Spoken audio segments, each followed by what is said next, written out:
फतेह। सतगुरु जी की साजी नवाजी परम सन्मान जो गुरु खालसा साध संगत जी, अकाल पुरख वाहिगुरु जी के सरगुण स्वरूप चवर छतर तख्त दे मालक मेहरां दे साईं करना निधान हथ पल दे रखियक दीना बंधु जुगो जुग अटल सतगुरु श्री गुरु ग्रंथ साहब महाराज जी की अपार कृपालता हुई शाम के दीवाना वडभागी जनां नूं महाराज सच्चे पातशाह जी के पावन पवित्र दरबार की हाज़री भरन का सुभाग प्राप्त होया है। गुरु सवारियों की रस भिन्नी रसना तो गुरु की बाणी के कीर्तन सरवण करके संतां अपना समा अपने सुआव सफले कर रही सन। सतगुरु जी ने सृष्टि की कल्याण हित 10 स्वरूप धारण किए। महाराज जी ने नाम बाणी का पावन पवित्र उपदेश बख्शिश किया और सत संगत सेवा सिमरन जीवन की सफलता वास्ते महाराज सच्चे पातशाह जी ने यह मर्यादा सब संगत जी बनी कृपा की।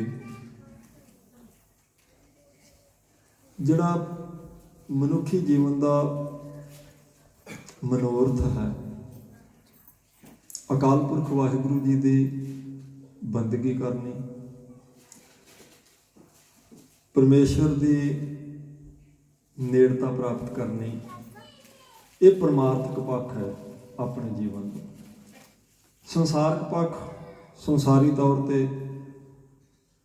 जीवन बतीत करना, संसार में सफलता प्राप्त करनी, संसार में भी मान प्रतिष्ठा प्राप्त करनी, ये एक पक्ष है। परमार्थक पक्ष है अकाल पुरख वाहिगुरु जी नूं याद करना, बंदगी करनी, सेवा सिमरन करनी, धर्म की कमाई करनी। जिवें महाराज 10वें पातशाह जी ने आप ही कृपा की ना, मैं काज जगत में आए धर्म हेत गुरुदेव पठाए, यही काज धरा हम जन्मं समझ लिहो साधु सब मन मन। महाराज ने आखा धर्म चलावन संतो बारन दुष्ट सबन को मूल पार। साढ़े आने का कारण सिर्फ यही है कि असीं धर्म का पसारा करना, लोग धर्मी हो के अपना जीवन बतीत करन। जिहड़े धर्म में रुकावट बनणगे, धर्म का नाश करनगे, धर्मियों ते जुल्म करनगे, उन्हां दुष्टां का असीं नाश भी करांगे। ये सतगुरु गुरु गोबिंद सिंह महाराज सच्चे पातशाह जी ने वचन किए और अपने आने का महाराज जी ने साध संगत जी कारण दस्या। फिर उन्होंने सिर्फ ਜਿਹੜਾ ਬਾਹਰਲਾ ਉਹਨਾਂ ਦਾ 40-42 ਸਾਲ ਦਾ ਜੀਵਨ ਹੈ ਕਲਗੀਧਰ ਪਾਤਸ਼ਾਹ ਜੀ ਦਾ, ਉਹਦੇ ਵਿੱਚ ਮਹਾਰਾਜ ਸੱਚੇ ਪਾਤਸ਼ਾਹ ਜੀ ਦੀਆਂ ਕਿੰਨੀਆਂ ਜੰਗਾਂ ਨੇ। ਸਭ ਤੋਂ ਪਹਿਲੀ ਜੰਗ ਭੰਗਾਣੀ ਦੀ ਜੰਗ ਹੈ ਕਲਗੀਧਰ ਪਾਤਸ਼ਾਹ ਜੀ ਨੇ ਕੀਤੀ, ਜਿਸ ਵਿੱਚ ਬਹੁਤ ਵੱਡੀ ਪਹਾੜੀ ਰਾਜਿਆਂ ਦੀ ਫੌਜ ਹੋਣ ਦੇ ਬਾਵਜੂਦ ਵੀ ਕਲਗੀਧਰ ਪਾਤਸ਼ਾਹ ਜੀ ਨੇ ਜਿੱਤ ਪ੍ਰਾਪਤ ਕੀਤੀ। ਉੱਥੋਂ ਸਾਡੇ ਉੱਪਰ ਕਿਰਪਾ ਕੀਤੀ। ਵਾਹਿਗੁਰੂ ਜੀ ਕਾ ਖਾਲਸਾ ਵਾਹਿਗੁਰੂ ਜੀ ਕੀ ਫਤਿਹ। ਕਿਉਂਕਿ ਮਹਾਰਾਜ ਸਾਹਿਬ ਜੀ ਦੀ ਜਿੱਤ ਹੋ ਗਈ। ਭਾਵੇਂ ਉਹਦੇ ਸੰਗੋ ਸ਼ਾਹ ਵਰਗੇ ਮਹਾਰਾਜ ਜੀ ਦੀ ਭੂਆ ਦੇ ਪੁੱਤਰ ਸੂਰਮੇ ਜਿਹੜੇ ਸੀ ਉਹ ਸ਼ਹੀਦ ਵੀ ਹੋ ਗਏ। ਪੀਰ ਬੁੱਧੂ ਸ਼ਾਹ ਜੀ ਦੇ 2 ਪੁੱਤਰ ਸਾਧ ਸੰਗਤ ਜੀ ਉਹਦੇ ਸ਼ਹੀਦ ਹੋਏ। ਮਹਾਰਾਜ ਸੱਚੇ ਪਾਤਸ਼ਾਹ ਜੀ ਦੇ ਬਹੁਤ ਪ੍ਰਾਣ ਤੋਂ ਪਿਆਰੇ ਸਿੰਘ ਉਹਦੇ 'ਚ ਕੁਝ ਕੁਰਬਾਨ ਹੋਏ, ਪਰ ਫਿਰ ਵੀ ਜਿੱਤ ਸੱਚੇ ਪਾਤਸ਼ਾਹ ਜੀ ਦੀ ਹੋਈ।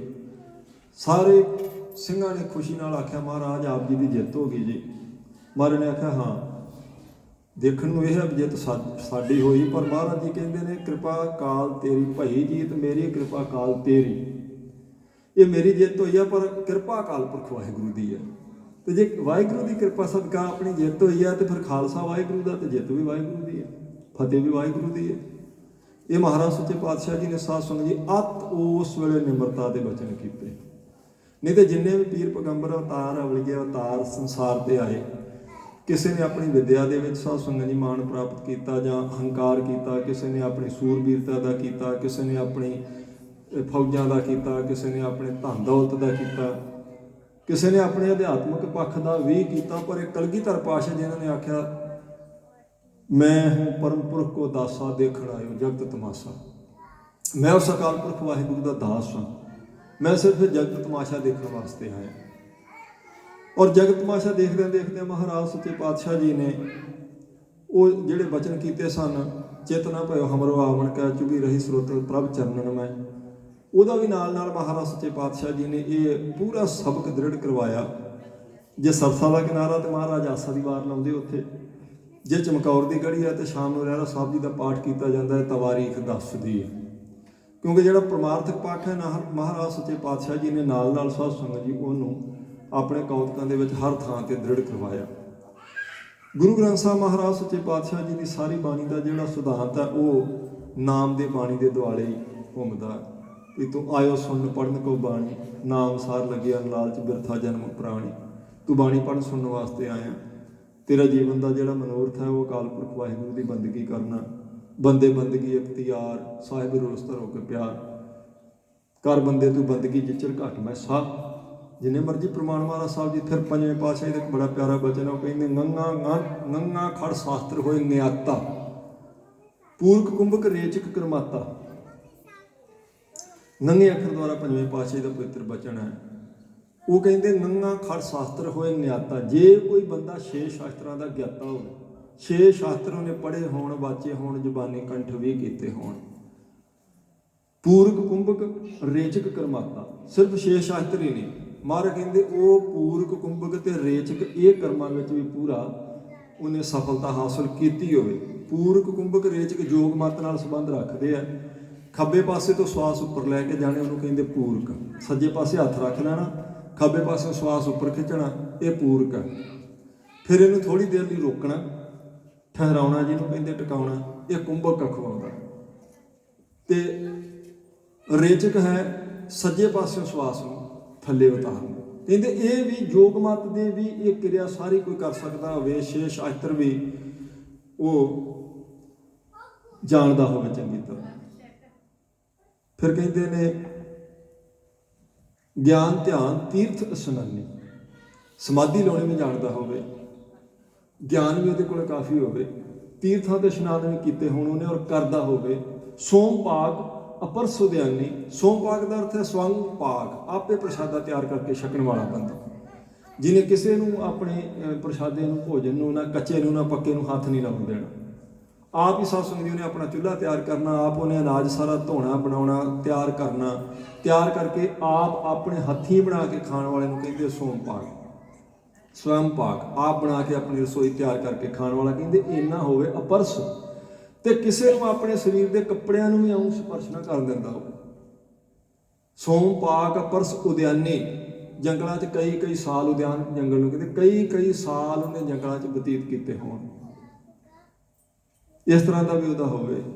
ਪਰ ਫਿਰ ਵੀ ਪੰਜਵੇਂ ਪਾਤਸ਼ਾਹ ਕਹਿੰਦੇ ਰਾਮ ਨਾਮ ਸੰਗ ਮਨ ਨਹੀਂ ਹਿੱਤਾ, ਜੋ ਕਛ ਕੀਨੋ ਸੋ ਅਨੇਤਾ। ਜੇ ਪਰਮੇਸ਼ਰ ਦੇ ਨਾਮ ਨਾਲ ਉਹਦਾ ਹਿੱਤ ਨਹੀਂ ਹੈ, ਉਹਨੇ ਜੋ ਕੁਝ ਕੀਤਾ ਸਭ ਵਿਅਰਥ ਹੈ। ਭਾਵੇਂ ਉਹ 6 ਸ਼ਾਸਤਰਾਂ ਦਾ ਗਿਆਤਾ, ਭਾਵੇਂ ਪ੍ਰਸ਼ਾਦਾ ਆਪ ਤਿਆਰ ਕਰਕੇ ਸਕਦਾ, ਉਹਦੀ ਅੱਧੀ ਜ਼ਿੰਦਗੀ ਜੰਗਲਾਂ 'ਚ ਬਤੀਤ ਹੋ ਗਈ, ਉਹ ਤੀਰਥਾਂ 'ਤੇ ਵੀ ਇਸ਼ਨਾਨ ਕਰਦਾ, ਉਹ ਪੂਰਕ ਕੁੰਭਕ ਰੇਚਕ ਵੀ ਕਰ ਲੈਂਦਾ, ਸਵਾਸ ਚੜ੍ਹਾ ਵੀ ਸਕਦਾ, ਉਤਾਰ ਵੀ ਸਕਦਾ, ਦਸਮ ਦੁਆਰ 'ਚ ਠਹਿਰਾ ਵੀ ਸਕਦਾ। ਪਰ ਕਹਿੰਦੇ ਜੇ ਪਰਮੇਸ਼ਰ ਦੇ ਨਾਮ ਨਾਲ ਉਹਦਾ ਹਿੱਤ, ਉਹਦਾ ਪ੍ਰੇਮ ਨਹੀਂ, ਰਾਮ ਨਾਮ ਸੰਗ ਮਨ ਨਹੀਂ ਹਿੱਤਾ, ਜੋ ਕਛ ਕੀਨੋ ਸੋ ਅਨੇਤਾ। ਕਹਿੰਦੇ ਜੋ ਵੀ ਉਹਨੇ ਕੀਤਾ ਉਹ ਸਭ ਕੁਝ ਉਹਦਾ ਵਿਅਰਥ ਹੈ। ਫਿਰ ਮਹਾਰਾਜ ਕਹਿੰਦੇ ਪੰਜਵੇਂ ਪਾਤਸ਼ਾਹ ਉਹ ਤੇ ਉਤਮ ਗਣੋ ਚੰਡਾਲਾ, ਨਾਨਕ ਜੇ ਮਨ ਵਸੇ ਗੋਪਾਲਾ। ਕਹਿੰਦੇ ਉਸ ਮਨੁੱਖ ਨਾਲੋਂ, ਉਸ ਕਰਮ ਕਾਂਡੀ ਨਾਲੋਂ ਜਿਹੜਾ 6 ਸ਼ਾਸਤਰ ਵੀ ਜਾਣਦਾ, ਪ੍ਰਸ਼ਾਦਾ ਆਪ ਬਣਾ ਕੇ ਆਪਣਾ ਆਪ ਛਕਦਾ, ਤੀਰਥਾਂ ਤੇ ਇਸ਼ਨਾਨ ਕਰ ਜਾਂਦਾ, ਪੂਰਕ ਕੁੰਭਕ ਰੇਚਕ ਵੀ ਕਰ ਲੈਂਦਾ ਹੈ, ਪਰ ਉਸ ਬੰਦੇ ਨਾਲੋਂ ਕਹਿੰਦੇ ਚੰਡਾਲ ਕਿਤੇ ਉੱਤਮ ਹੈ। ਉਹ ਤੇ ਉਤਮ ਗਣੋ ਚੰਡਾਲਾ, ਨਾਨਕ ਜਿਹੇ ਮਨ ਵਸੇ ਗੋਪਾਲਾ। ਜਿਸ ਦੇ ਮਨ ਵਿੱਚ ਪਰਮੇਸ਼ਰ ਦਾ ਪ੍ਰੇਮ ਵਸਦਾ, ਉਸ ਕਰਮਕਾਂਡੀ ਬੰਦੇ ਨਾਲੋਂ ਚੰਡਾਲ ਪੰਜਵੇਂ ਪਾਤਸ਼ਾਹ ਕਹਿੰਦੇ ਕਿਤੇ ਉੱਤਮ ਹੈ ਗੁਰਮੁਖੋ, ਕਿਉਂਕਿ ਪਰਮੇਸ਼ਰ ਨਾਲ ਪ੍ਰੇਮ ਹੈ ਉਹਦਾ। ਇਹਦਾ ਮਤਲਬ ਇਹ ਕਿ ਪਰਮੇਸ਼ਰ ਦੀ ਬੰਦਗੀ ਨੂੰ ਮਨਫੀ ਕਰਕੇ ਜੋ ਕੁਝ ਵੀ ਸੰਸਾਰਿਕ ਤੌਰ ਤੇ ਭਾਵੇਂ ਧਰਮ ਦੇ ਨਾਂ ਤੇ ਉਹਨੇ ਕਰਮ ਕੀਤੇ, ਕਿਸੇ ਲੇਖੇ ਵਿੱਚ ਨਹੀਂ ਸਾਧ ਸੰਗਤ ਜੀ ਪੈਂਦੇ। ਇਹ ਗੁਰੂ ਸਾਹਿਬ ਜੀ ਦਾ ਪਵਿੱਤਰ ਬਚਨ ਹੈ। ਇਸ ਕਰਕੇ 10ਵੇਂ ਪਾਤਸ਼ਾਹ ਜੀ ਨੇ ਪਰਮਾਰਥਕ ਪੱਖ ਵੀ ਨਾਲ ਹੀ ਸਾਧ ਸੰਗਤ ਜੀ ਉਹ ਆਪਣਾ ਰੱਖਿਆ। ਪਾਉਂਟਾ ਸਾਹਿਬ ਦੀ ਧਰਤੀ, ਕਲਗੀਧਰ ਪਾਤਸ਼ਾਹ ਜੀ ਦੇ ਕਵੀ ਦਰਬਾਰ ਉੱਥੇ ਲੱਗਦੇ। ਆਪਾਂ ਨੂੰ ਪਤਾ ਤਵਾਰੀ ਕਹਿੰਦੀ 52 ਕਵੀ ਹੈ ਮਹਾਰਾਜ ਸੱਚੇ ਪਾਤਸ਼ਾਹ ਜੀ ਦੇ ਕੋਲ, ਔਰ ਉਹ ਵਧੀਆ ਆਪਣੀਆਂ ਰਚਨਾਵਾਂ ਲਿਖ ਕੇ ਲਿਆਉਂਦੇ ਆ, ਸੁਣਾਉਂਦੇ ਆ ਕਵੀ ਦਰਬਾਰ ਵਿੱਚ। ਕਲਗੀਧਰ ਪਾਤਸ਼ਾਹ ਜੀ ਸੰਗਤਾਂ ਸਮੇਤ ਸੁਣ ਕੇ ਫਿਰ ਪ੍ਰਸੰਨ ਹੋ ਕੇ ਉਹਨਾਂ ਨੂੰ ਇਨਾਮ ਦਿੰਦੇ। ਗੁਰੂ ਗੋਬਿੰਦ ਸਿੰਘ ਸਾਹਿਬ ਮਹਾਰਾਜ ਸੱਚੇ ਪਾਤਸ਼ਾਹ ਜੀ ਦੇ 52 ਕਵੀਆਂ ਚੋਂ ਇੱਕ ਕਵੀ ਹੋਇਆ ਭਾਈ ਕਲਿਆਣ ਸਿੰਘ। ਕਲਿਆਣ ਸਿੰਘ ਨੇ ਮਹਾਰਾਜ ਜੀ ਦੀ ਸੋਭਾ ਵਿੱਚ ਸਾਧ ਸੰਗਤ ਜੀ ਕੁਝ ਲਾਈਨਾਂ ਲਿਖੀਆਂ, ਸੱਚੇ ਪਾਤਸ਼ਾਹ ਜੀ ਦੇ ਚਰਨਾਂ ਤੇ ਆਣ ਕੇ ਨਮਸਕਾਰ ਕੀਤੀ ਤਾਂ ਮਹਾਰਾਜ ਜੀ ਦੇ ਪ੍ਰੇਮ ਵਿੱਚ ਭਿੱਜਾ ਪਿਆ। ਦਸਵੇਂ ਪਾਤਸ਼ਾਹ ਜੀ ਕਹਿੰਦੇ, ਹਾਂ ਕਲਿਆਣ ਸਿੰਘ ਸੁਣਾ, ਅੱਜ ਤੂੰ ਕੀ ਲਿਆਇਆ ਭਾਈ ਤਿਆਰ ਕਰਕੇ? ਉਹ ਕਹਿੰਦਾ 35 ਵਿੱਚ ਖੱਖੇ ਅੱਗੇ ਅੱਖਰ ਆਕਾਰ ਆਦ, ਉਸ ਉੱਤੇ ਬੁਨਿਆਦ ਇੱਕ ਘੋੜੇ ਦੀ ਉਸਾਰੀ ਹੈ। ਭਾਈ ਕਲਿਆਣ ਸਿੰਘ ਜੀ ਲਿਖ ਰਹੇ ਕਿਉਂਕਿ ਉਹ ਚਕੋਟੀ ਦੇ ਵਿਦਵਾਨ ਕਵੀ ਸੀ, ਉਹ ਬਹੁਤ ਜਿਨ੍ਹਾਂ ਨੂੰ ਆਪਾਂ ਕਹੇ ਸਕਾਲਰ, ਕਈ ਭਾਸ਼ਾਵਾਂ ਉਹ ਜਾਣਦੇ ਸੀ। ਤੇ ਜਦੋਂ ਮਹਾਰਾਜ ਦਸਵੇਂ ਪਾਤਸ਼ਾਹ ਜੀ ਦੀ ਸਿਫਤ ਕਰਦੇ ਨਾ, ਜਿਵੇਂ ਭਾਈ ਨੰਦ ਲਾਲ ਜੀ ਨੇ ਕੀਤੀ, ਨਾ ਸੁਣੋ ਮਨਸੂਰ ਗੁਰੂ ਗੋਬਿੰਦ ਸਿੰਘ, ਏਜ ਦੀ ਮਨਜੂਰ ਗੁਰੂ ਗੋਬਿੰਦ ਸਿੰਘ, ਹਾਕਰਾ ਗੰਜੂਰ ਗੁਰੂ ਗੋਬਿੰਦ ਸਿੰਘ, ਜੁਮਲਾ ਫੈਜ ਨੂਰ, ਉਹ ਕਹਿੰਦੇ ਤਾਂ ਉਹ ਪ੍ਰਕਾਸ਼ ਦਾ ਅਸਲ ਵਿੱਚ ਸੋਮਾ ਧੰਨ ਗੁਰੂ ਗੋਬਿੰਦ ਸਿੰਘ ਮਹਾਰਾਜ ਸੱਚੇ ਪਾਤਸ਼ਾਹ ਜੀ।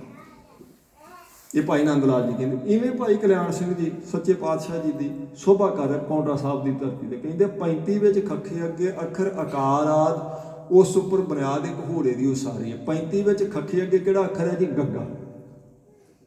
ਇਹ ਕਿਉਂਕਿ ਇਹ ਵਿਦਵਤਾ ਉਹਨਾਂ ਦੀ ਆਪਣੀ ਵਿਦਿਆ ਨਾਲ ਸੱਚੇ ਪਾਤਸ਼ਾਹ ਜੀ ਨੂੰ ਨਮਸਕਾਰ ਕਰ ਰਹੇ ਦਸਵੇਂ ਪਾਤਸ਼ਾਹ ਜੀ। ਕਹਿੰਦੇ 35 ਵਿੱਚ ਖੱਖੇ ਅੱਗੇ ਅੱਖਰ ਆਕਾਰ ਆਦ, ਉਸ ਉੱਤੇ ਬੁਨਿਆਦ ਇੱਕ ਘੋੜੇ ਦੀ ਉਸਾਰੀ ਹੈ। ਪੱਪੇ ਦੀ ਪਨੀਰ ਪੋਤਾ ਆਣ ਕੇ ਖਲੋਤਾ, ਅੱਗੇ ਲੱਗੀ ਉਹਨੂੰ ਟਿੱਪੀ ਨਾਲ ਇੱਕ ਪੀਸਿਆ ਰਹੀ ਹੈ। ਦਸਵੇਂ ਪਾਤਸ਼ਾਹ ਜੀ ਦਾ ਨਾਮ ਉਹ ਅੱਖਰ ਕਹਿ ਕੇ ਤੇ ਸਤਿਗੁਰੂ ਜੀ ਦੀ ਸੋਭਾ ਕਰ ਰਿਹਾ। ਕਹਿੰਦਾ ਪੱਪੇ ਦੀ ਪਨੀਰ ਪੋਤਾ ਆਣ ਕੇ ਖਲੋਤਾ। ਹੁਣ ਪੋਤਾ ਹੁੰਦਾ ਤੀਜੇ ਥਾਂ ਤੇ, ਤੀਜੀ ਪੀੜ੍ਹੀ, ਪੁੱਤਰ ਦਾ ਪੁੱਤਰ। ਕਹਿੰਦੇ ਪੱਪੇ ਵਾਲੀ ਲਾਈਨ ਵਿੱਚ ਪੱਪੇ ਤੋਂ ਅਗਲਾ ਪੱਪੇ ਦਾ ਪੋਤਾ, ਮਤਲਬ ਪੱਪਾ ਫੱਫਾ ਤੇ ਤੀਜੇ ਥਾਂ ਤੇ ਹੋ ਗਿਆ ਬੱਬਾ। ਬੱਬੇ ਨੂੰ ਕਹਿੰਦੇ ਇੱਕ ਲੱਗੀ ਟਿੱਪੀ ਨਾਲੇ ਲੱਗੀ ਪਿੱਛੇ ਰਹੀ ਹੈ। ਪੱਪੇ ਦੀ ਪਨੀਤ ਪੋਤਾ ਆਣ ਕੇ ਖਲੋਤਾ ਹੈ, ਅੱਗੇ ਲੱਗੀ ਇਹਨੂੰ ਟਿੱਪੀ ਨਾਲੇ ਇੱਕ ਪਿੱਛੇ ਆ ਰਹੀ ਹੈ। ਤੱਤੇ ਦੀ ਕਤਾਰ ਵਿੱਚ ਅਗਲੇ ਤੋਂ ਅਗਲਾ ਜੋ ਕਹਿੰਦੇ ਤੱਤੇ ਵਾਲੀ ਲਾਈਨ ਵਿੱਚ 35 ਵਿੱਚੋਂ ਲੱਭ ਰਹੇ ਅੱਖਰ ਮਹਾਰਾਜ ਜੀ ਦੇ ਨਾਮ ਦੇ। ਤੱਤੇ ਵਾਲੀ ਲਾਈਨ ਵਿੱਚ ਅਗਲੇ ਤੋਂ ਅਗਲਾ, ਤੱਤੇ ਤੋਂ ਅਗਲਾ ਥੱਥਾ ਤੇ ਥੱਥੇ ਤੋਂ ਅਗਲਾ ਹੋ ਗਿਆ ਦੰਦਾ। ਪਹਿਲਾਂ ਉਹ ਕਹਿੰਦੇ ਗੱਗੇ ਨੂੰ ਹੋੜਾ ਲੱਗਾ, ਫਿਰ ਕਹਿੰਦੇ ਬੱਬੇ ਨੂੰ ਇੱਕ ਸਿਹਾਰੀ ਇੱਕ ਉੱਪਰ ਟਿੱਪੀ ਲੱਗੀ ਹੈ, ਫਿਰ ਕਹਿੰਦੇ ਤੱਤੇ ਦੀ ਕਤਾਰ ਵਿੱਚ ਅਗਲੇ ਤੋਂ ਅਗਲਾ ਜੋ ਮੁਕਤੇ ਸਰੂਪ ਵਿੱਚ ਅੱਖਰ ਉਚਾਰੀ ਹੈ, ਇਹ ਮੁਕਤਾ ਹੈ ਦੱਤਾ, ਇਹਨੂੰ ਕੋਈ ਲਾਗ ਮਾਤਰ ਨਹੀਂ ਲੱਗੀ। ਗੱਗੇ ਨੂੰ ਹੋੜਾ ਲੱਗਾ, ਉਹਨਾਂ ਨੇ ਦੱਸ ਦਿੱਤਾ। ਪੱਪੇ ਵਾਲੀ ਲਾਈਨ 'ਚੋਂ ਬੱਬਾ ਲੈ ਕੇ ਕਹਿੰਦੇ ਉਹਨੂੰ ਟਿੱਪੀ ਤੇ ਸਿਹਾਰੀ ਲੱਗੀ ਹੈ, ਉਹ ਦੱਸਦੇ ਆ। ਕਹਿੰਦੇ ਤੱਤੇ ਵਾਲੀ ਲਾਈਨ ਵਿੱਚੋਂ ਤੱਤੇ ਦੇ ਅਗਲੇ ਤੋਂ ਅਗਲਾ ਅੱਖਰ ਜਿਹੜਾ ਉਹ ਮੁਕਤਾ ਅੱਖਰ ਹੈ ਲੈ ਕੇ। ਸਾਹਿਬ ਮਕੰਦ ਗੁਰੂ ਗੋਬਿੰਦ ਸਿੰਘ ਸਾਹਿਬ ਕਹੇ ਕਲਿਆਣ ਸਿੰਘ ਬੰਦਨਾ ਹਮਾਰੀ ਹੈ। ਭਾਈ ਕਲਿਆਣ ਸਿੰਘ ਕਹਿੰਦੇ ਮਹਾਰਾਜ ਗੁਰੂ ਗੋਬਿੰਦ ਸਿੰਘ ਸੱਚੇ ਪਾਤਸ਼ਾਹ ਜੀ ਆਪ ਜੀ ਦੇ ਇੱਕ ਇੱਕ ਨਾਮ ਦੇ ਅੱਖਰ ਵਿੱਚ ਕਿੰਨਾ ਖਜ਼ਾਨਾ ਛੁਪਿਆ ਪਿਆ ਹੈ। ਜਦ ਮੈਂ ਉਸ ਪਾਸੇ ਧਿਆਨ ਮਾਰਦਾ, ਜਿਵੇਂ ਭਾਈ ਨੰਦ ਲਾਲ ਜੀ ਕਹਿੰਦੇ ਕਲਗੀਧਰ ਪਾਤਸ਼ਾਹ ਜੀ ਤੁਹਾਡੇ ਇਹ ਕੇਸਾਂ ਦੀ ਇੱਕ ਲਾਟ, ਇੱਕ ਰੋਮ ਤੋਂ ਮੈਂ ਦੋਵੇਂ ਜਹਾਨ ਕੁਰਬਾਨ ਕਰ ਲਈ ਤਿਆਰ। ਮੈਂ ਸਦਕੇ ਜਾਣਾ ਮਹਾਰਾਜ ਦਸਵੇਂ ਪਾਤਸ਼ਾਹ ਆਪ ਜੀ ਦੇ ਇਸ ਪਵਿੱਤਰ ਸਰੂਪ ਤੋਂ। ਉਹ ਭਾਈ ਕਲਿਆਣ ਸਿੰਘ ਜੀ ਕਹਿੰਦੇ ਮਹਾਰਾਜ ਸੱਚੇ ਪਾਤਸ਼ਾਹ ਆਪ ਜੀ ਦੇ ਨਾਮ ਦਾ ਇਹ ਜਿਹੜਾ ਗੋਬਿੰਦ ਸਿੰਘ ਆਪਾਂ ਸਤਿਗੁਰੂ ਸ੍ਰੀ ਗੁਰੂ ਗੋਬਿੰਦ ਸਿੰਘ ਸਾਹਿਬ ਜੀ ਸਤਿਕਾਰ ਨਾਲ ਕਹਿੰਦੇ, ਉਹ ਕਹਿੰਦੇ ਇਸ ਨਾਮ ਦਾ ਜਿਹੜਾ ਜਾਪ ਕਰੇਗਾ ਉਹਦੇ ਦੋਨੇ ਲੋਕ ਸਫਲੇ ਹੋ ਜਾਂਦੇ, ਉਹਦੇ ਦੋਨੋਂ ਲੋਕ ਸਹਾਈ ਹੈ। ਧੰਨ ਗੁਰੂ ਗੋਬਿੰਦ ਸਿੰਘ ਮਹਾਰਾਜ ਸੱਚੇ ਪਾਤਸ਼ਾਹ ਜੀ ਨੂੰ ਧੰਨ ਕਹਿਣ ਵਾਲੇ ਦੇ ਦੋਨੇ ਸਾਧ ਸੰਗਤ ਜੀ ਲੋਕ ਸਫਲੇ ਹੋ ਜਾਂਦੇ।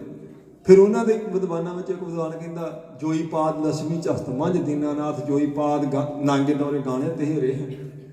ਦਸਵੇਂ ਪਾਤਸ਼ਾਹ ਜੀ ਦੇ ਚਰਨ ਫੜ ਕੇ ਮਹਾਰਾਜ ਜੀ ਦੇ ਵਿਦਵਾਨਾਂ 52 ਵਿਦਵਾਨਾਂ ਵਿੱਚੋਂ ਗੁਰਮੁਖ ਸੱਚੇ ਪਾਤਸ਼ਾਹ ਜੀ ਦੀ ਸ਼ੋਭਾ ਕਰ ਰਹੇ। ਉਹਨਾਂ ਦਾ ਪ੍ਰਕਾਸ਼ ਪੁਰਬ ਲੰਘ ਕੇ ਗਿਆ। ਉਹਨਾਂ ਦੇ ਸੂਰਮਿਆਂ ਵਿੱਚੋਂ ਕੱਲ੍ਹ ਨੂੰ ਦੇਣ ਆ ਜਾਣਾ ਸਾਧ ਸੰਗਤ ਜੀ ਉਹ 40 ਸੂਰਬੀਰਾਂ ਦਾ, ਜਿਨ੍ਹਾਂ ਨੇ ਆਪਣਾ ਆਪਾ ਵਾਰ ਕੇ ਕਲਗੀਧਰ ਪਾਤਸ਼ਾਹ ਜੀ ਦੀ ਗੋਦ ਪ੍ਰਾਪਤ ਕਰਨੀ ਹੈ।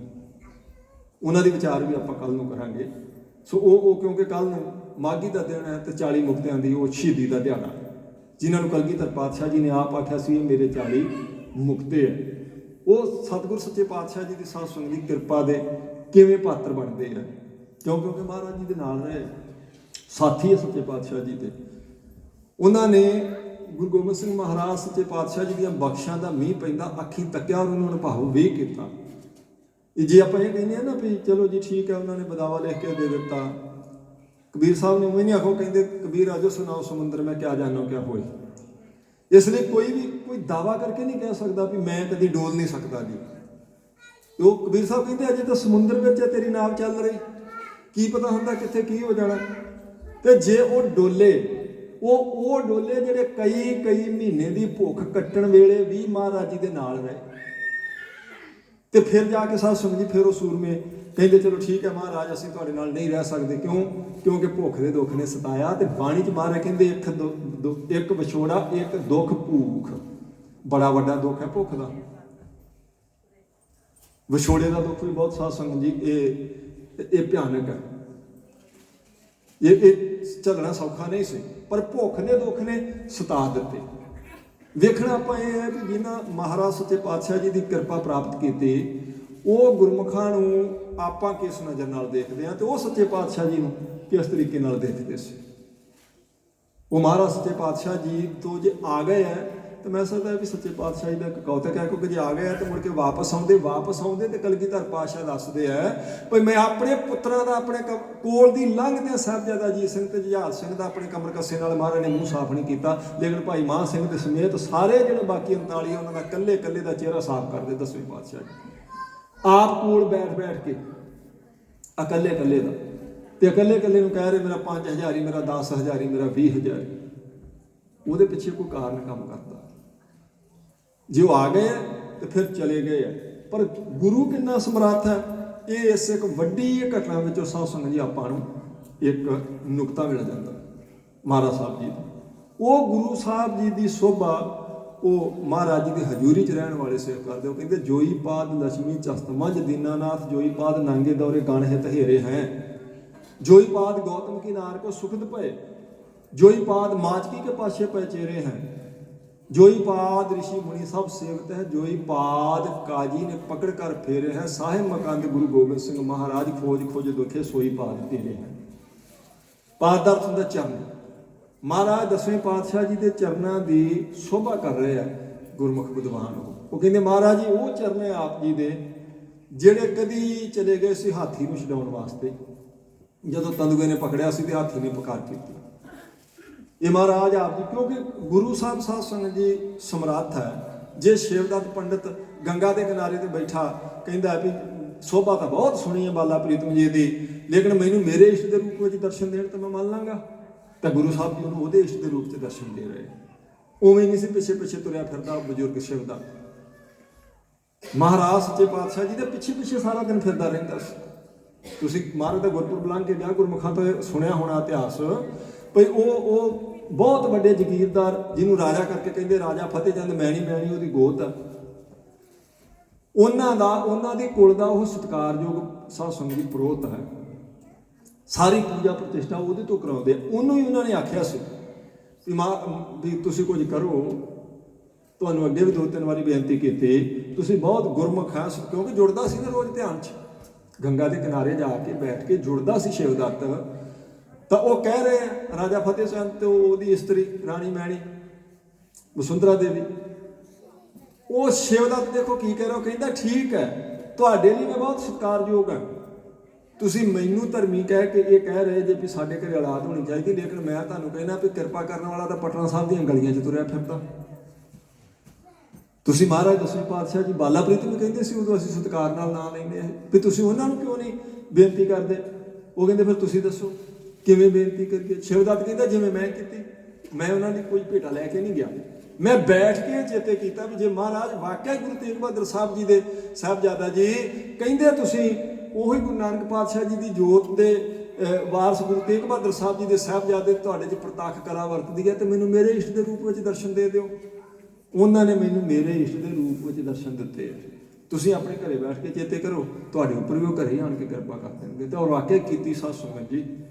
ਮਹਾਰਾਜ 5 ਸਾਲ ਦਾ ਸਮਾਂ ਪਟਨਾ ਸਾਹਿਬ ਦੀ ਧਰਤੀ ਤੇ ਰਹੇ। ਬਹੁਤ ਸਾਰੇ ਕੌਤਕ ਇਹਨਾਂ 5 ਸਾਲਾਂ 'ਚ ਆਪਣੀ ਛੋਟੀ ਉਮਰ ਸਰੀਰ ਕਰਕੇ ਜਿਹਨੂੰ ਆਪਾਂ ਕਹਿੰਦੇ ਉਹ 'ਚ ਕੀਤੇ ਦਸਵੇਂ ਪਾਤਸ਼ਾਹ ਜੀ ਨੇ ਬਹੁਤ ਕੌਤਕ ਕੀਤੇ।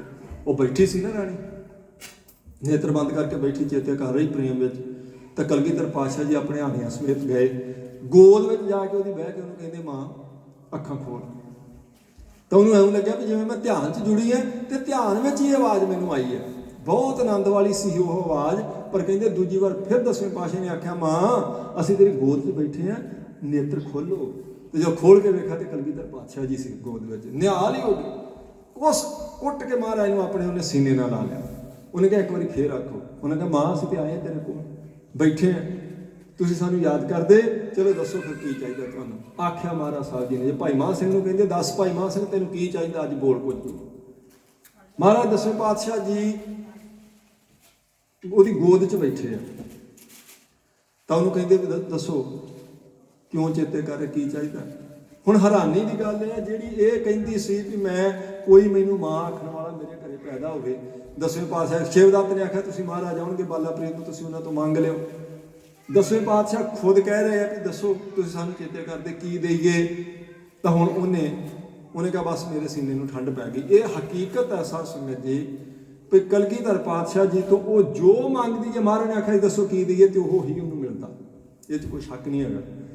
ਲੇਕਿਨ ਫਿਰ ਉਹਨੇ ਇਹ ਨਹੀਂ ਆਖਿਆ ਵੀ ਮੈਨੂੰ ਕੋਈ ਪੁੱਤਰ ਬਖਸ਼ੋ, ਪਹਿਲਾਂ ਉਹਦੀ ਇੱਛਾ ਸੀ ਮੈਨੂੰ ਬਖਸ਼ੋ। ਲੇਕਿਨ ਜਦੋਂ ਮਹਾਰਾਜ ਦਸਵੇਂ ਪਾਤਸ਼ਾਹ ਜੀ ਦੀ ਗੋਦੀ 'ਚ ਬਹਿ ਕੇ ਮਾਂ ਕਹਿੰਦੇ ਆ, ਤੇ ਸਿਰਫ ਮਾਂ ਹੀ ਨਹੀਂ ਕਹਿੰਦੇ, ਇਹ ਨਹੀਂ ਕਹਿੰਦੇ ਦੱਸੋ ਕੀ ਚਾਹੀਦਾ, ਅੰਦਰੋਂ ਸਾਧ ਸੰਗਤ ਜੀ ਨੂੰ ਨਿਹਾਲ ਕਰ ਦਿੰਦੇ ਆ।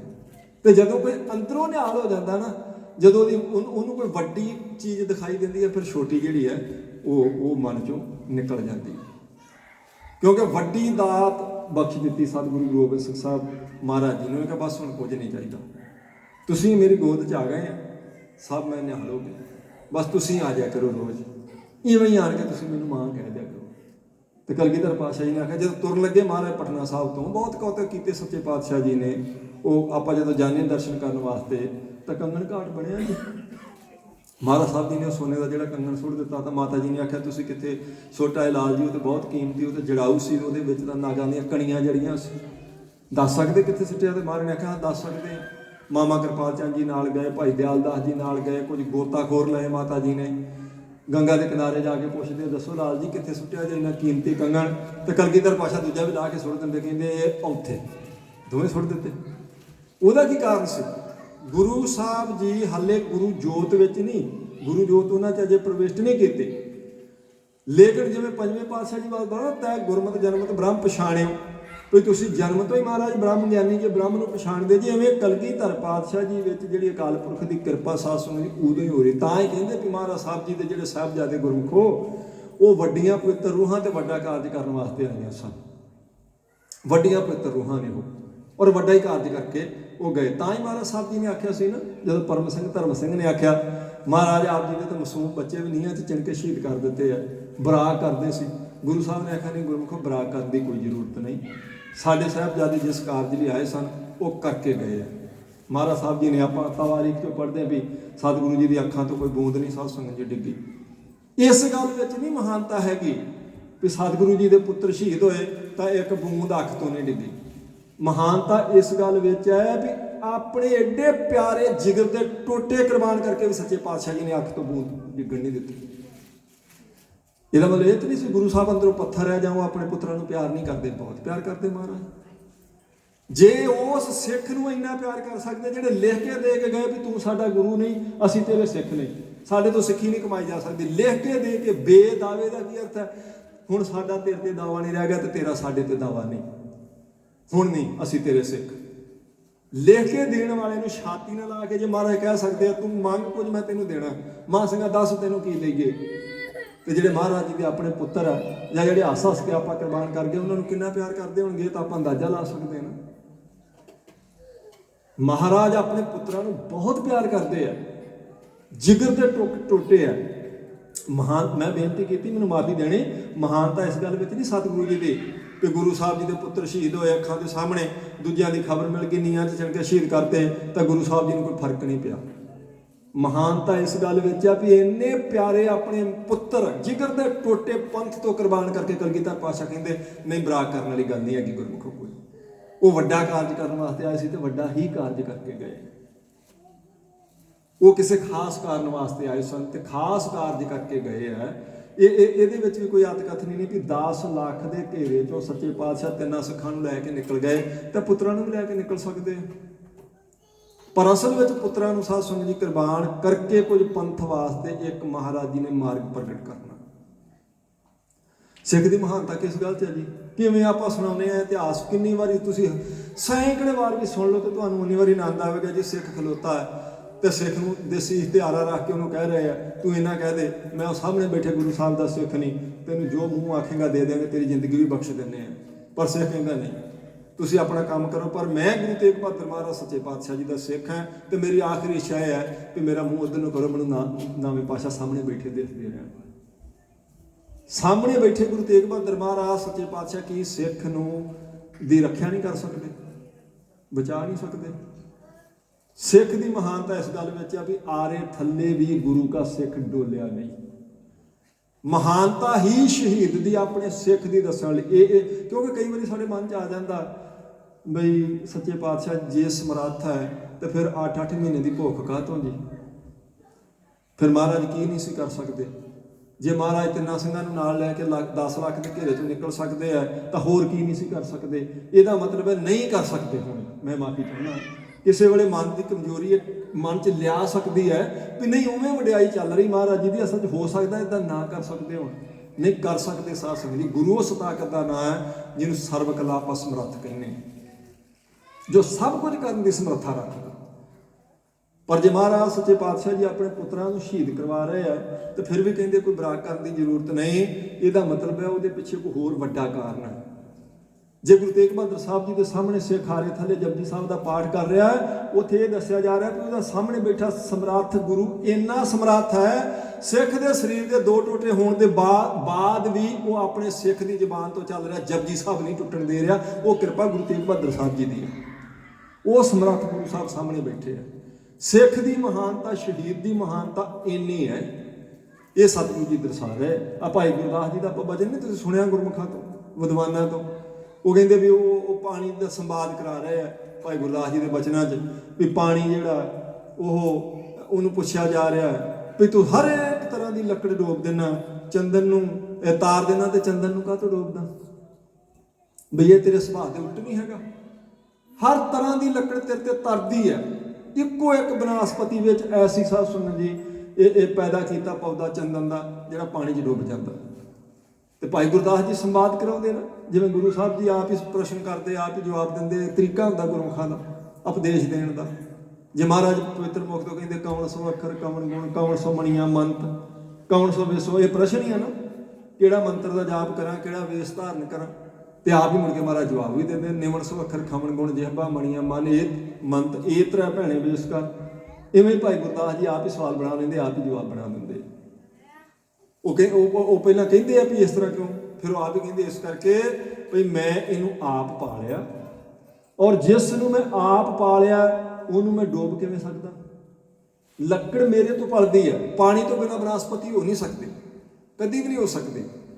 ਉਹ ਕਹਿੰਦੇ ਬਨਾਸਪਤੀ ਮੇਰੇ ਕਰਕੇ ਪਾਲੀ ਹੈ, ਇਹਨੂੰ ਮੈਂ ਆਪ ਬੂੰਦ ਬੂੰਦ ਕਰਕੇ ਪਾਲਿਆ, ਇਹਨੂੰ ਮੈਂ ਕਿਵੇਂ ਡੋਬ ਸਕਦਾ। ਤੇ ਉਹ ਕਹਿੰਦੇ ਫਿਰ ਤੂੰ ਚੰਦਨ ਨੂੰ ਕਿਉਂ ਡੋਬਦਾ, ਉਹ ਵੀ ਤਾਂ ਬਨਾਸਪਤੀ ਚੋਂ ਹੀ ਹੈ।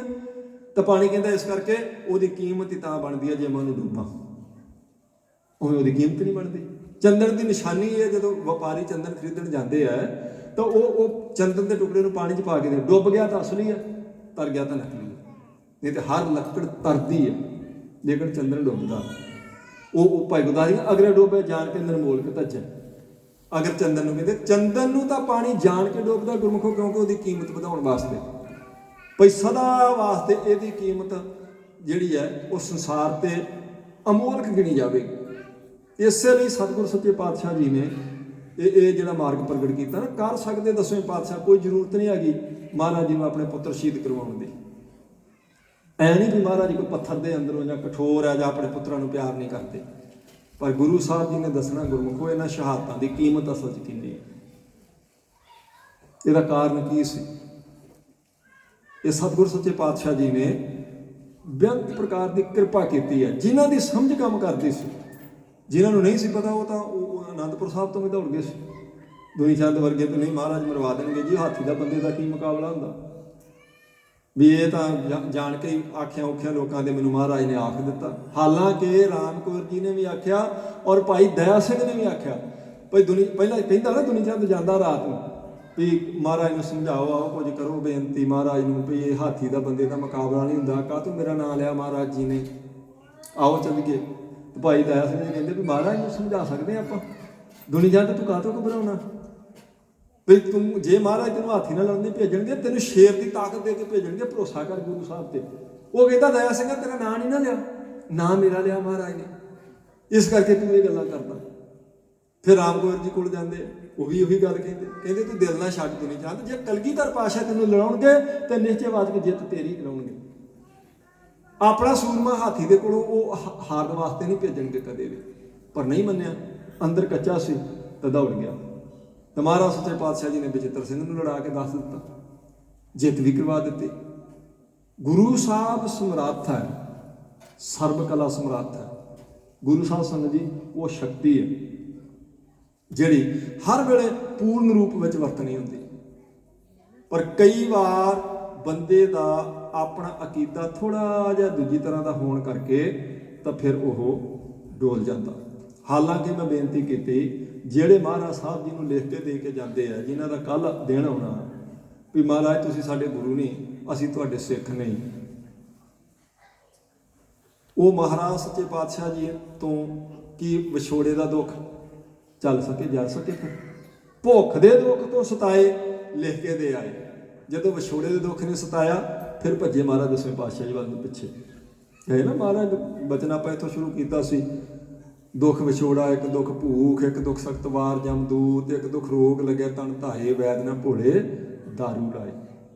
ਇਸ ਕਰਕੇ ਕਿਸੇ ਵੀ ਮਹਾਰਾਜ ਸੱਚੇ ਪਾਤਸ਼ਾਹ ਜੀ ਦੇ ਹਜ਼ੂਰੀ ਸਿੱਖ ਦੇ ਜੀਵਨ ਨੂੰ ਕਹਿਣ ਲੱਗਿਆ ਪਹਿਲਾਂ ਇਹ ਵੇਖਣਾ ਪਵੇਗਾ ਵੀ ਉਹ ਮਹਾਰਾਜ ਸੱਚੇ ਪਾਤਸ਼ਾਹ ਜੀ ਦੀ ਕਿਰਪਾ ਦਾ ਪਾਤਰ ਆ ਇੰਨਾ ਚ। ਤੇ ਜੇ ਫਿਰ ਵੀ ਉਹ ਕਹਿ ਦਿੰਦਾ, ਜੇ ਲਿਖ ਕੇ ਦੇ ਦਿੰਦਾ, ਤੇ ਇਹਦੇ ਪਿੱਛੇ ਵੀ ਕੋਈ ਬਹੁਤ ਵੱਡਾ ਕਾਰਨ ਹੋਵੇਗਾ। ਉਹੀ ਕਾਰਨ ਆਪਾਂ ਕੱਲ ਨੂੰ ਵਿਚਾਰਾਂਗੇ ਵੀ ਕੀ ਕਾਰਨ ਬਣਿਆ ਜਦੋਂ ਮਹਾਰਾਜ ਨੂੰ ਛਾਤੀ ਨਾਲ ਲਾ ਕੇ ਕਹਿੰਦੇ ਵਾਂਗ ਮਾਂ ਸਿੰਘਾ ਕੁਝ ਤੈਨੂੰ ਦਈਏ। ਕੀ ਕਾਰਨ ਸੀ ਉਹਦੇ ਪਿੱਛੇ? ਭੁੱਖ ਦੇ ਸਤਾਏ ਹੋਏ ਜੇ ਸਿੱਖ ਜੇ ਲਿਖ ਕੇ ਦੇ ਗਏ ਤਾਂ ਅਗਲੇ ਬੰਨੇ ਫਿਰ ਜਦੋਂ ਦੂਜੇ ਦੁੱਖ ਦਾ ਅਨੁਭਵ ਹੋਇਆ ਨਾ, ਵਿਛੋੜੇ ਵਾਲੇ ਦਾ ਦੁੱਖ, ਵਿਛੋੜਾ ਇੱਕ ਦੁੱਖ ਭੂਖ, ਦੁੱਖ ਤਾਂ ਵੱਡੇ ਆ ਨਾ, ਫਿਰ ਤਾਂ ਹੀ ਮਹਾਰਾਜ ਨੇ ਬਾਣੀ ਚ ਆਖਿਆ ਨਾ ਦੁੱਖ ਵਿਛੋੜੇ ਦਾ ਵੀ ਬਹੁਤ ਸਾਧ ਸੰਗਤ ਜੀ ਅਸਹਿ ਤੇ ਦੁੱਖ ਭੁੱਖ ਦਾ ਵੀ ਅਸਹਿ ਹੀ ਹੈ।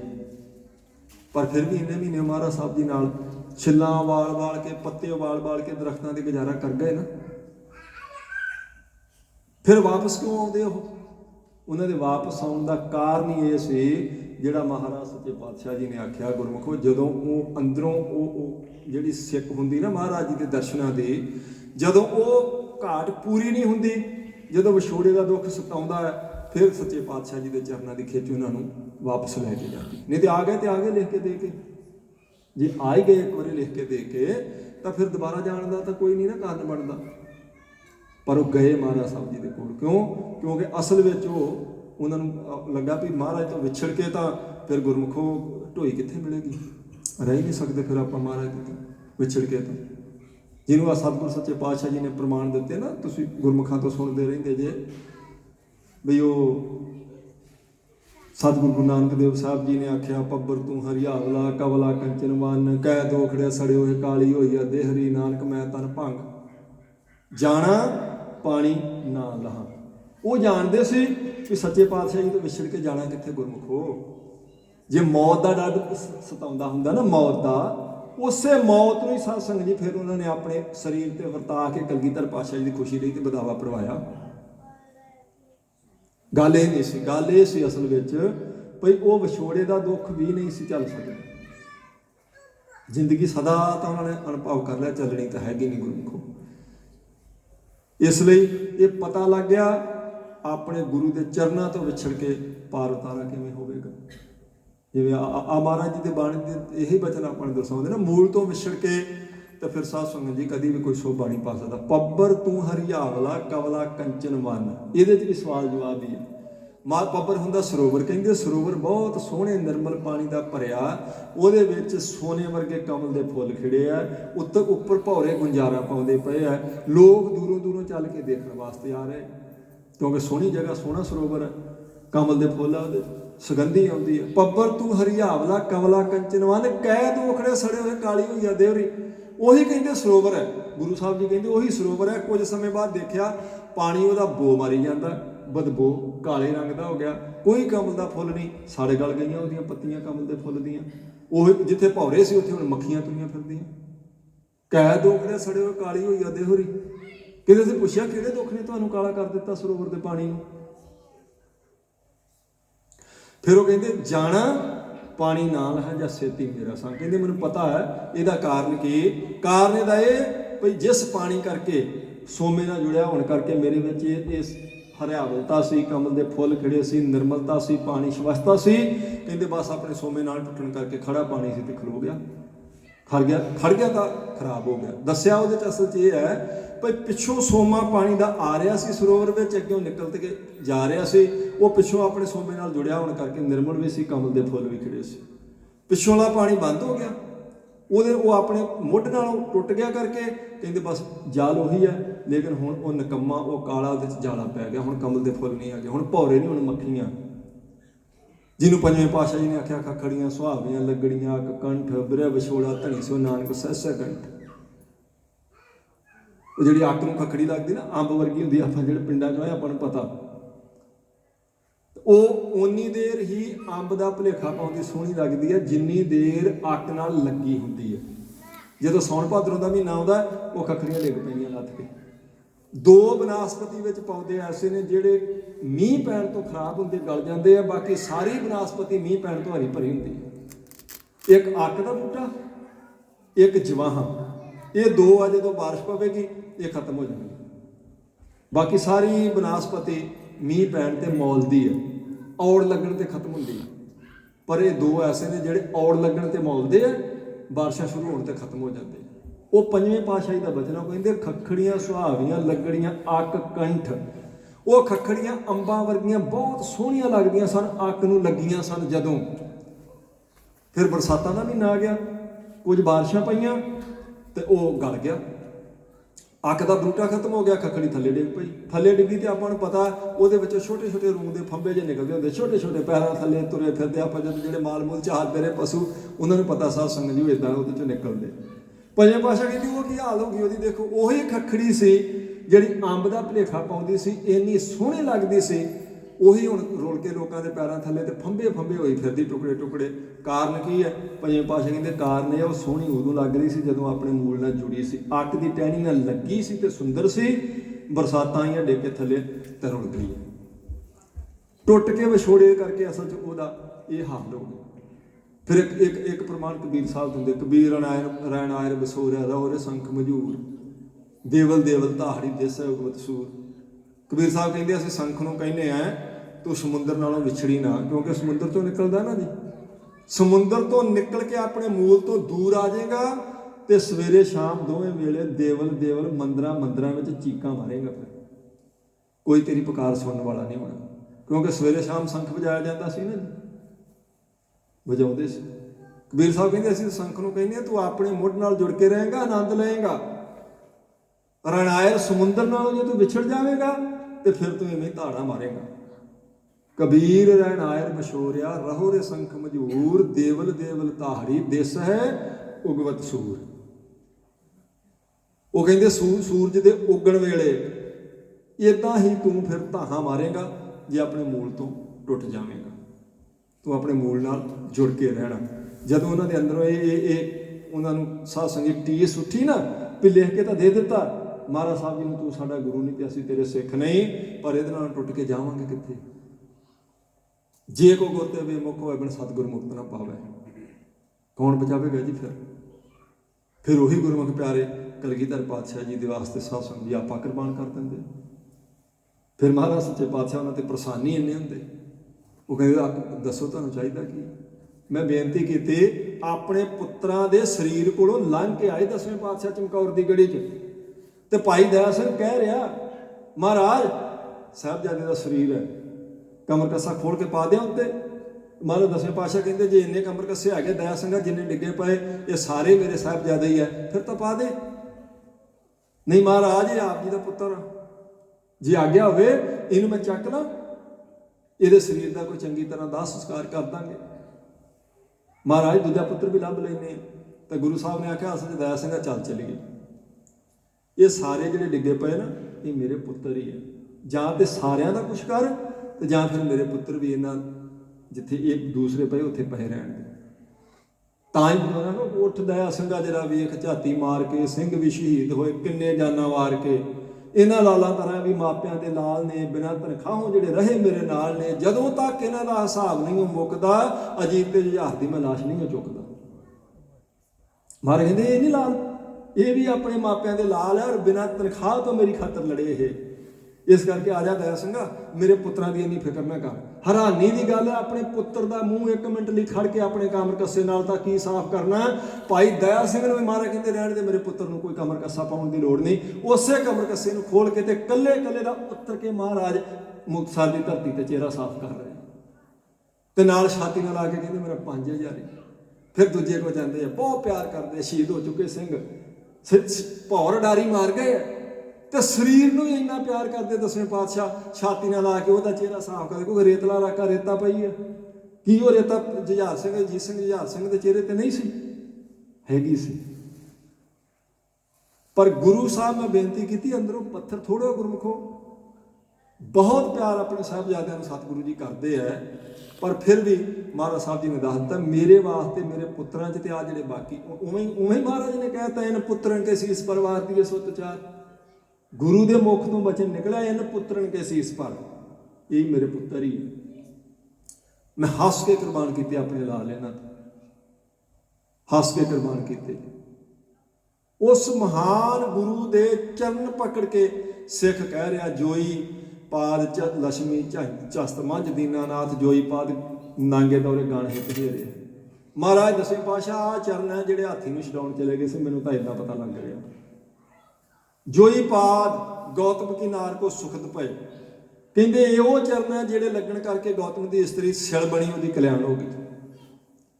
ਜੋਈ ਪਾਦ ਮਾਜਕੀ ਕੇ ਪਾਛੇ ਪਏ ਚਿਹਰੇ ਹੈ, ਇਹ ਉਹ ਚਰਨ ਹੈ ਜਿਹੜੇ ਸੈਣ ਭਗਤ ਦੀ ਥਾਂ ਤੇ ਜਾ ਕੇ ਰਾਜੇ ਦੀਆਂ ਤਲੀਆਂ ਝਾਸ ਆਏ ਸੀ। ਮਾਜਕੀ ਨਾਈ ਨੂੰ ਕਹਿੰਦੇ। ਜੋਈ ਪਾਦ ਰਿਸ਼ੀ ਮੁਨੀ ਸਭ ਸੇਵਤ ਹੈ, ਜਿਨ੍ਹਾਂ ਚਰਨਾਂ ਨੂੰ ਰਿਸ਼ੀ ਮੁਨੀ ਨੇਤਰ ਬੰਦ ਕਰਕੇ ਆਪਣੇ ਧਿਆਨ 'ਚ ਲਿਆਉਂਦੇ ਨਾ ਜੀ। ਤਾਂ ਹੀ ਆਪਾਂ ਕਹਿੰਦੇ ਨਾ, ਗੋਂਦਾ ਕਾਬਲ ਦੀ ਧਰਤੀ ਤੇ ਬੈਠਾ ਸਤਵੇਂ ਪਾਤਸ਼ਾਹ ਜੀ ਦੇ ਚਰਨ ਫੜੇ ਉਹਨੇ ਮਨ ਕਰਕੇ ਧਿਆਨ ਨਾਲ, ਰਾਮ ਨਾਮ ਉਰਮੇ ਗਹਿਓ, ਜਾ ਕੇ ਸਾਹਮਣੇ ਉਰਮੇ ਗਹਿਓ, ਹਿਰਦੇ ਨਾਲ ਫੜ ਲੈਣਾ, ਧਿਆਨ ਨਾਲ ਫੜ ਲੈਣਾ ਮਹਾਰਾਜ ਦੇ ਚਰਨਾਂ ਨੂੰ। ਉਹਦੇ ਹਿਰਦੇ ਨੂੰ ਕਹਿੰਦੇ, ਨਵੇਂ ਪਾਤਸ਼ਾਹ ਦਾ ਭਜਨ ਨਾ ਜੀ, ਰਾਮ ਨਾਮ ਉਰਮੇ ਗਹਿਓ, ਗਹਿਓ ਹੁੰਦਾ ਫੜਨਾ। ਕਹਿੰਦੇ ਜੀ ਪਰਮੇਸ਼ਰ ਦੇ ਨਾਮ ਨੂੰ ਆਪਣੇ ਹਿਰਦੇ ਨਾਲ ਫੜ ਜੇ ਰੱਖ, ਜਾ ਕੇ ਸਾਹਮਣੇ ਹੀ ਕੋਈ ਜਿਸ ਦੇ ਬਰਾਬਰ ਹੋਰ ਕੁਝ ਨਹੀਂ ਹੈਗਾ। ਉਹ ਜੇ ਧਿਆਨ ਨਾਲ ਭਾਈ ਗੋਂਦਾ ਸਤਵੇਂ ਪਾਤਸ਼ਾਹ ਦੇ ਚਰਨ ਸਾਧ ਸੰਗਤ ਜੀ ਫੜ ਸਕਦਾ ਹੈ, ਤੇ ਰਿਸ਼ੀ ਮੁਨੀ ਵੀ ਉਹ ਆਪਣੇ ਇਸ਼ਟ ਦੇ, ਆਪਣੇ ਮੁਰਸ਼ਿਦ ਦੇ ਚਰਨ ਆਪਣੇ ਧਿਆਨ ਨਾਲ ਫੜ ਲੈਂਦੇ।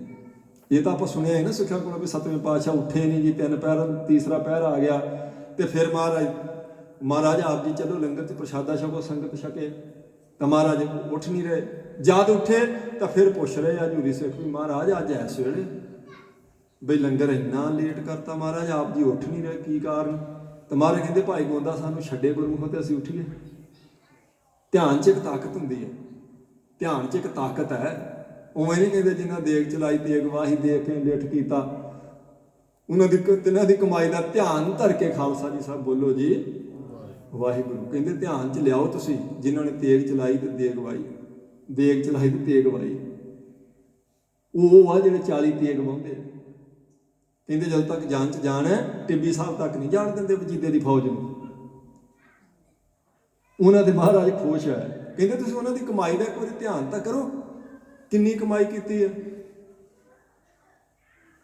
ਧਿਆਨ ਦੀ ਤਾਕਤ ਕਰਕੇ ਕਹਿੰਦੇ ਦਸਵੇਂ ਪਾਤਸ਼ਾਹ ਇਹਨਾਂ ਆਪ ਜੀ ਦੇ ਚਰਨਾਂ ਨੂੰ ਰਿਸ਼ੀ ਮੁਨੀ ਆਪਣੇ ਧਿਆਨ ਨਾਲ ਰੋਜ਼ ਪਕੜਦੇ ਆ। ਜੋਈ ਪਾਦ ਰਿਸ਼ੀ ਮੁਨੀ ਸਭ ਸੇਵਤ ਹੈ, ਜੋਈ ਪਾਦ ਕਾਜੀ ਨੇ ਪਕੜ ਕਰ ਫੇਰੇ ਹੈ। ਜਿਹੜੇ ਚਰਨਾਂ ਨੂੰ ਕਮਾ ਕੇ ਕਾਜੀ ਨੇ ਮਾਰਿਆ ਸੀ ਮੱਕੇ, ਤੇ ਮਗਰੇ ਫਿਰ ਗਿਆ ਸੀ ਉਹ। ਸਾਹਿਬ ਮਕੰਦ ਗੁਰੂ ਗੋਬਿੰਦ ਸਿੰਘ ਮਹਾਰਾਜ ਖੋਜ ਦੇਖੇ ਸੋਈ ਪਾਦ ਤੇਰੇ। ਇਹ ਮੁਕਤੀ ਦਾਤੇ ਗੁਰੂ ਗੋਬਿੰਦ ਸਿੰਘ ਮਹਾਰਾਜ, ਮੇਰੀ ਖੋਜ ਕਹਿੰਦੀ ਹੈ ਤੁਹਾਡੇ ਚਰਨਾਂ ਤੋਂ ਬਿਨਾਂ, ਯੁੱਗ ਭਾਵੇਂ ਕੋਈ ਹੋਵੇ, ਤੁਹਾਡੇ ਚਰਨਾਂ ਤੋਂ ਬਿਨਾਂ ਕੋਈ ਕਿਸੇ ਦੀ ਕਲਿਆਣ ਨਹੀਂ ਕਰ ਸਕਦਾ। ਇਸ ਲਈ ਕਹਿੰਦਾ ਕਹੇ ਕਲਿਆਣ ਸਿੰਘ ਬੰਦਨਾ ਹਮਾਰੀ ਹੈ। ਇਹ ਕਲਿਆਣ ਸਿੰਘ ਤੁਹਾਡਾ ਸੇਵਕ ਮਹਾਰਾਜ ਤੁਹਾਡੇ ਚਰਨਾਂ ਤੇ ਬੰਦਨਾ ਇਸ ਲਈ ਕਰ ਰਿਹਾ ਕਿਉਂਕਿ ਆਪ ਜੀ ਦੇ ਨਾਮ ਦਾ ਇੱਕ ਇੱਕ ਅੱਖਰ ਮੁਕਤੀ ਦਿਵਾਉਣ ਲਈ ਸਮਰੱਥ ਹੈ। ਉਹ ਮਹਾਨ ਨੇ ਸਤਿਗੁਰੂ ਗੁਰੂ ਗੋਬਿੰਦ ਸਿੰਘ ਮਹਾਰਾਜ ਦਸਵੇਂ ਪਾਤਸ਼ਾਹ ਜੀ, ਜਿਨ੍ਹਾਂ ਦਾ ਪਿਛਲੇ ਦਿਨਾਂ 'ਚ ਪ੍ਰਕਾਸ਼ ਪੁਰਬ ਲੰਘ ਕੇ ਗਿਆ, ਔਰ ਜਿਨ੍ਹਾਂ ਦੇ ਸੂਰਮਿਆਂ ਦਾ ਇਹ ਕੱਲ੍ਹ ਦਾ ਦਿਨ ਆਉਣਾ, ਜਿਨ੍ਹਾਂ ਨੂੰ ਆਪਾਂ 40 ਮੁਕਤੇ ਕਹਿੰਦੇ, ਜਿਹੜੇ ਕਲਗੀਧਰ ਪਾਤਸ਼ਾਹ ਜੀ ਦੀ ਕਿਰਪਾ ਦੇ ਪਾਤਰ ਬਣਦੇ ਆ। ਕਿਵੇਂ ਬਣਦੇ ਆ? ਇਹ ਥੋੜ੍ਹਾ ਜਿਹਾ ਵਿਸਥਾਰ ਨਾਲ ਫਿਰ ਸਾਧ ਸੰਗਤ ਜੀ ਆਪਾਂ ਕੱਲ੍ਹ ਸ਼ਾਮ ਨੂੰ ਵਿਚਾਰਾਂਗੇ। ਕੱਲ੍ਹ ਸ਼ਾਮ ਨੂੰ ਫਿਰ ਵਿਸ਼ੇਸ਼ ਕਰਕੇ ਇਹ ਮਹਾਰਾਜ ਜੀ ਦੇ ਸੂਰਮਿਆਂ ਦਾ ਇਤਿਹਾਸ, ਕਿਉਂਕਿ ਇਤਿਹਾਸ ਸਾਧ ਸੰਗਤ ਜੀ ਜਿਹੜੀਆਂ ਇਤਿਹਾਸਕ ਘਟਨਾਵਾਂ ਨਾ ਤਾਂ ਉਹ ਕਦੀ ਬਦਲ ਸਕਦੀਆਂ ਤੇ ਨਾ ਬਾਣੀ ਦੇ ਅਰਥ ਆਪਾਂ ਬਦਲ ਸਕਦੇ ਹਾਂ। ਇਤਿਹਾਸ ਉਹੀ ਰਹੇਗਾ। ਜਦੋਂ ਵੀ ਮਾਘੀ ਆਵੇਗੀ ਇਹੀ ਸੁਣਾਇਆ ਜਾਣਾ ਵੀ ਕਿਵੇਂ 40 ਮੁਕਤਿਆਂ ਨੇ ਮਹਾਰਾਜ ਦੀ ਖੁਸ਼ੀ ਲਈ।